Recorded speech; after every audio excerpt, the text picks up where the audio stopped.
All right, so today we are going to be talking about algebraic expressions. And literally, an algebraic expression is just a mathematical phrase that's made up of numbers and variables, right?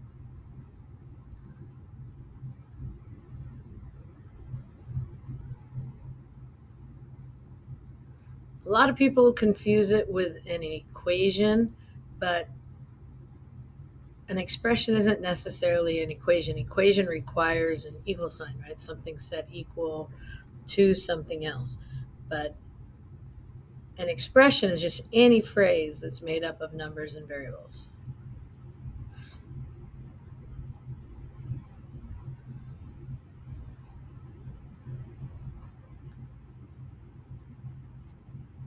So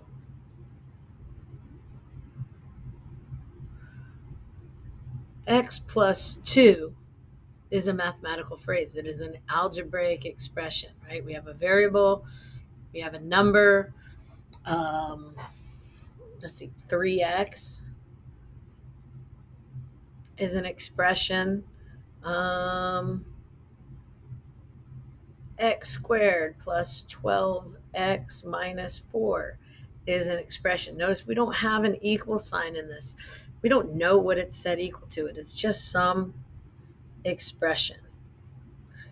Um, More often than not, when we're talking about algebraic expressions, these variables that we have, like x, which is the one we used in all three of these cases, but it could be anything, means that we can place something in it, and when we add it to 2, we can come up with a solution, and that is called evaluating an expression.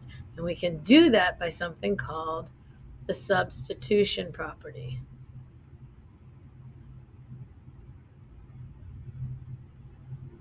The substitution property says,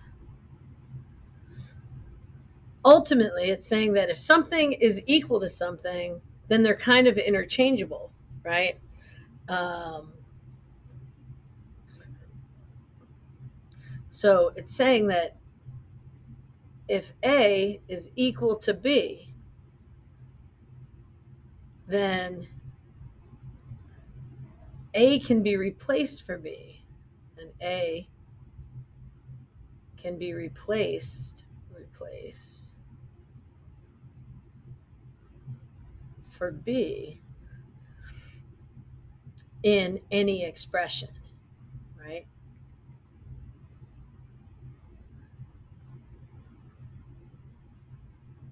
Because they're equal, they're interchangeable, right? So if I know that, say, A is equal to B, and I have an expression that is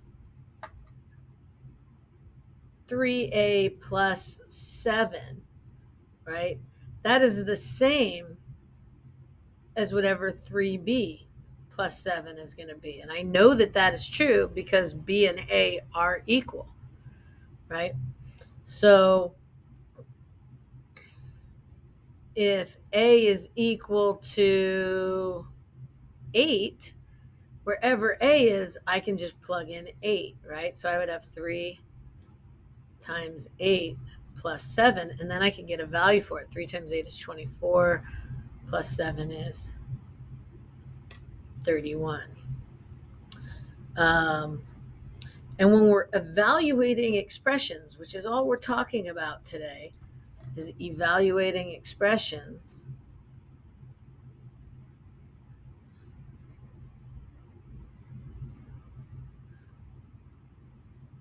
is it's saying that we can substitute in the variables with their given values. So we can substitute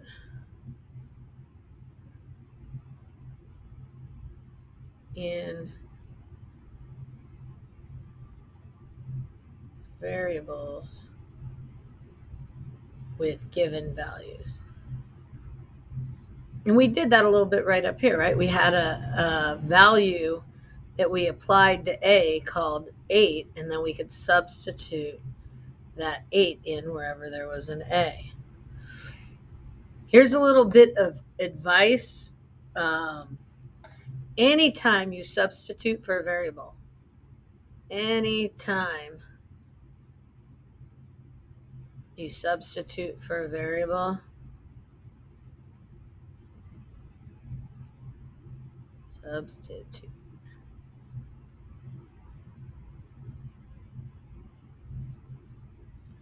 Put the substitution in parentheses. Put the substitution in parentheses.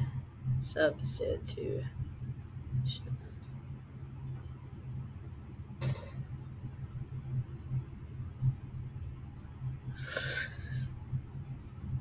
It will really, really, really help you, because when I'm substituting in a -3, say I had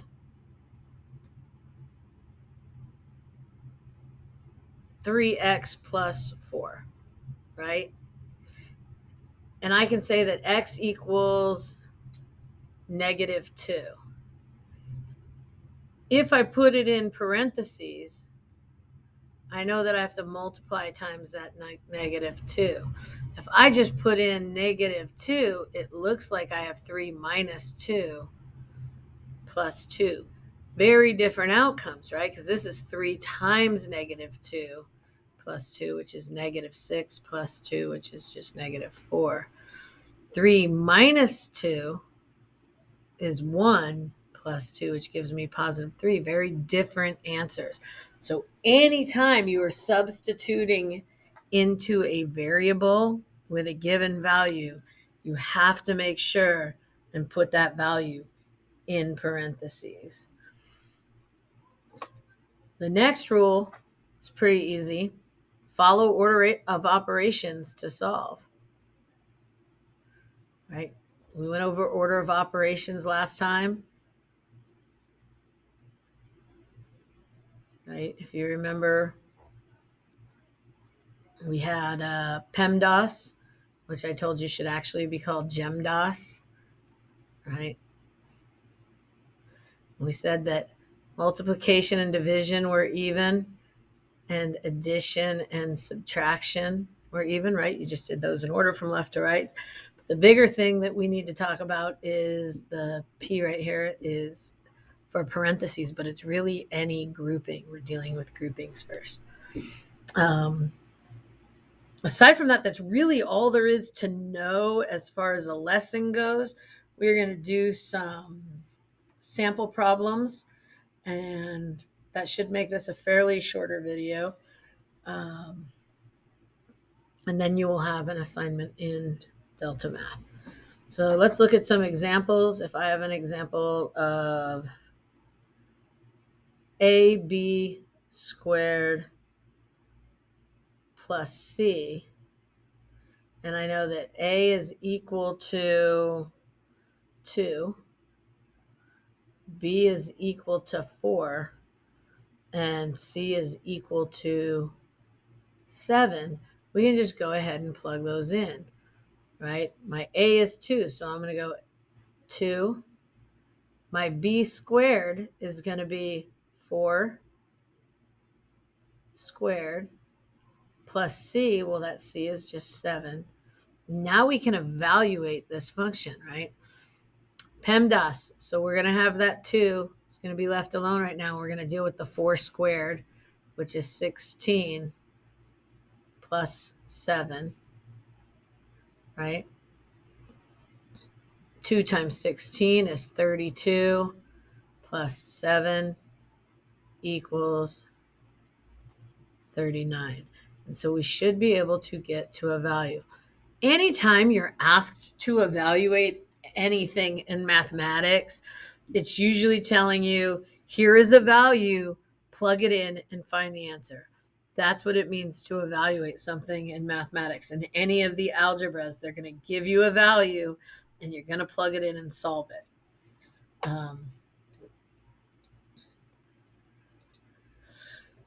So another example, what if I have 3x squared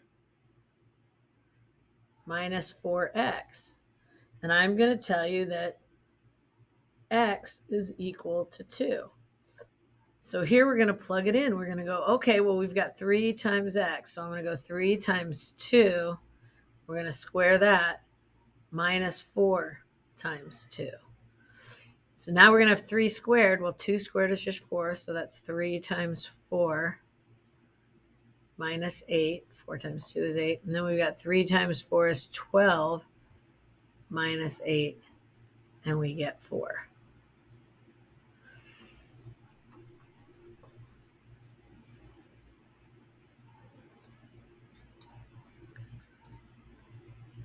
Why do I have a different number than them? Because I did a different problem. I did 3x squared minus plus 4x and minus 4x, but they had a negative 2. Made everything.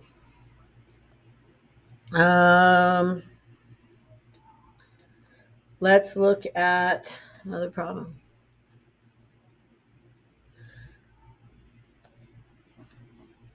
If I have a squared b minus b squared, and I tell you that a is equal to 3 and b is equal to negative 4, we're going to have a squared. Well, that is 3 squared times b, which is negative 4, minus b squared, which is negative 4 squared.